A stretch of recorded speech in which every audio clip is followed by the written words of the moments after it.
Creces en estos momentos es un despoblado, y otra, como Zorita de la Loma, en estos momentos es un núcleo de 5 habitantes que está anexado a otro municipio. Y además hay que decir una cosa, y es que las cifras que se dan de población son un poco falseadas, porque hay mucha gente que está censada en los pueblos, pero luego pues vive una gran parte del año en la ciudad, con lo cual los inviernos en estos núcleos, pues seguramente el descenso de población, pues en vez de dividirse por 5, pues se ha dividido por 7, por 8. El futuro es muy complicado, y para quienes no hayan pensado en ello, pues tengo que decir que como la edad media de la mayoría de estos pueblos supera los 65 años, pues eso quiere decir que en 20 años aproximadamente la media de esta población, como no nacen niños, será de cerca de 90 años, con lo cual quiere decir que una parte importante de esos núcleos, yo calculo que como un tercio, serán despoblados como hoy lo es Villa Creces. Esta es la perspectiva y esta es la circunstancia.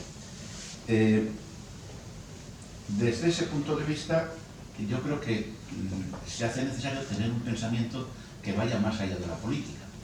Y lo primero que yo creo que hay que pensar es si es verdad que la causa del despoblamiento es la falta de infraestructuras, la falta de servicios, el abandono institucional, en definitiva, que de alguna forma sufrirían estas comarcas rurales y estas provincias, porque no solo son las comarcas las que se deterioran, al final también son las capitales. Yo he estado haciendo una reflexión sobre estas cuestiones y puedo decir que en el área de Villalón de Campos, en los años 50, había ferrocarril de vía estrecha, había unas carreteras razonables para la época, con un autobús de línea que nos comunicaba diariamente con la capital, había colegios de primera enseñanza masculinos y femeninos, construidos en la época de Primo de Rivera, había y hay en estos momentos una escuela comarcal para todos los pueblos, a la que la administración lleva gratuitamente con un transporte público a todos los niños de toda la comarca, de toda la subcomarca. Y también comen allí todos los niños que lo desean, todo ello de forma gratuita. Había en los años 50 un centro de atención médica en mi pueblo, también había en otros pueblos, que era bastante suficiente para la época.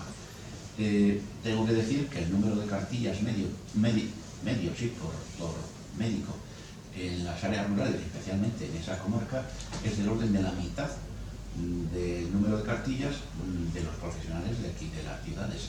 Es decir, que el gasto en médicos en el mundo rural es aproximadamente el doble que en las ciudades, un poco más realmente.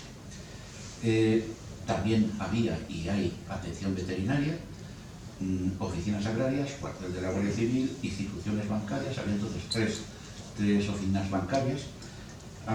Se hizo la concentración parcelaria en los años 70, se hizo la reconcentración hacia el año 2010, se hizo una red de agua potable domiciliaria en los años 60, es decir, relativamente pronto. Yo tenía 12 años cuando se implantó el agua corriente en las casas.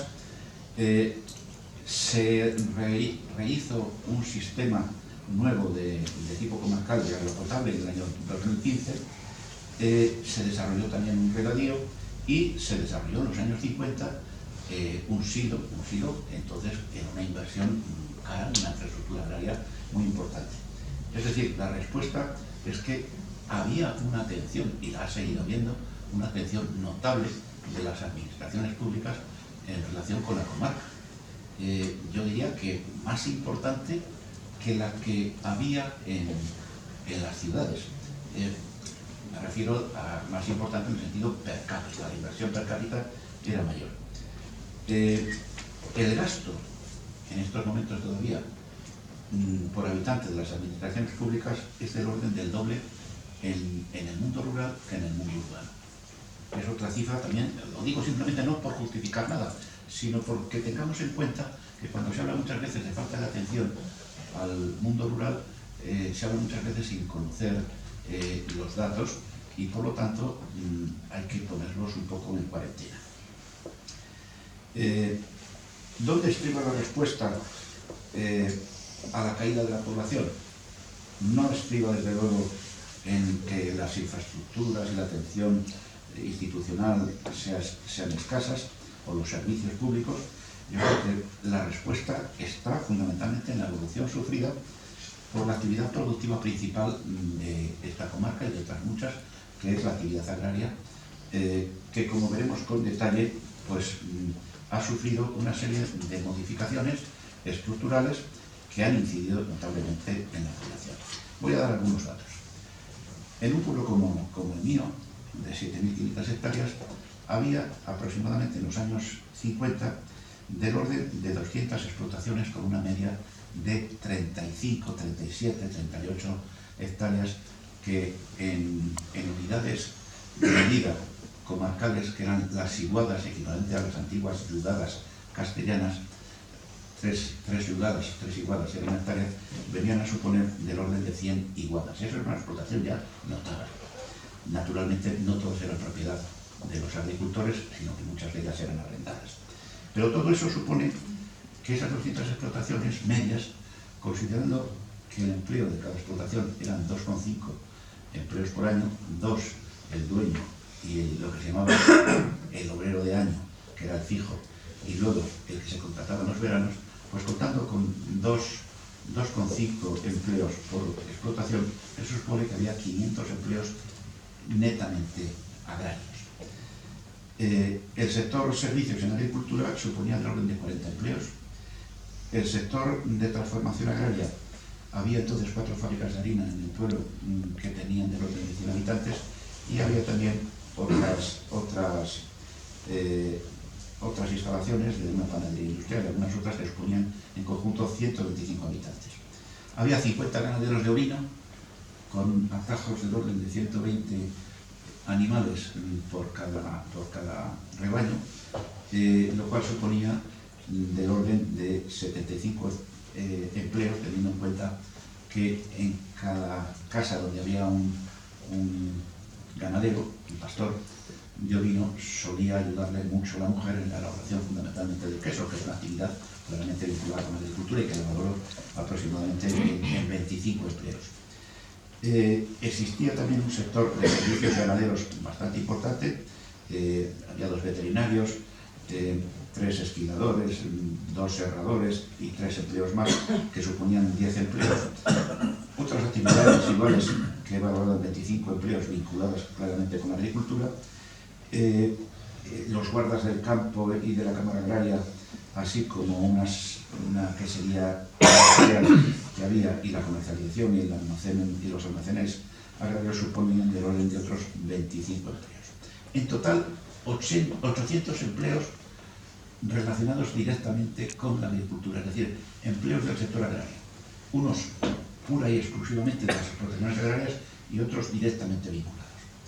El resto de las actividades del pueblo, sin extenderme mucho, eran del orden de 250 empleos,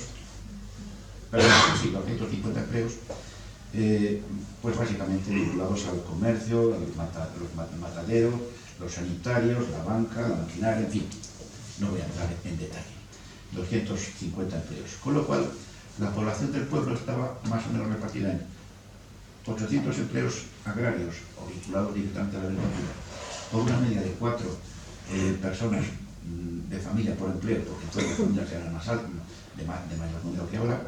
Eso suponían 3.200 habitantes, y el resto del empleo del sector servicios suponían 250 por 3 personas del orden de 750 habitantes, con lo cual, pues sumadas las dos cosas, daban 3.900, 3.800 habitantes en el pueblo, como se puede ver, pues fundamentalmente vinculados a las actividades agrarias. Hay que decir que eso en Villalón había un cierto porcentaje del sector servicios, pero en los pueblos más pequeños, en la mayoría de ellos, salvo quizá Mayorga y algún otro pueblo, Mayorga es el otro pueblo grande del término judicial, el sector servicios estaba muy poco desarrollado, con lo cual prácticamente todo el empleo era un empleo vinculado a la actividad agraria.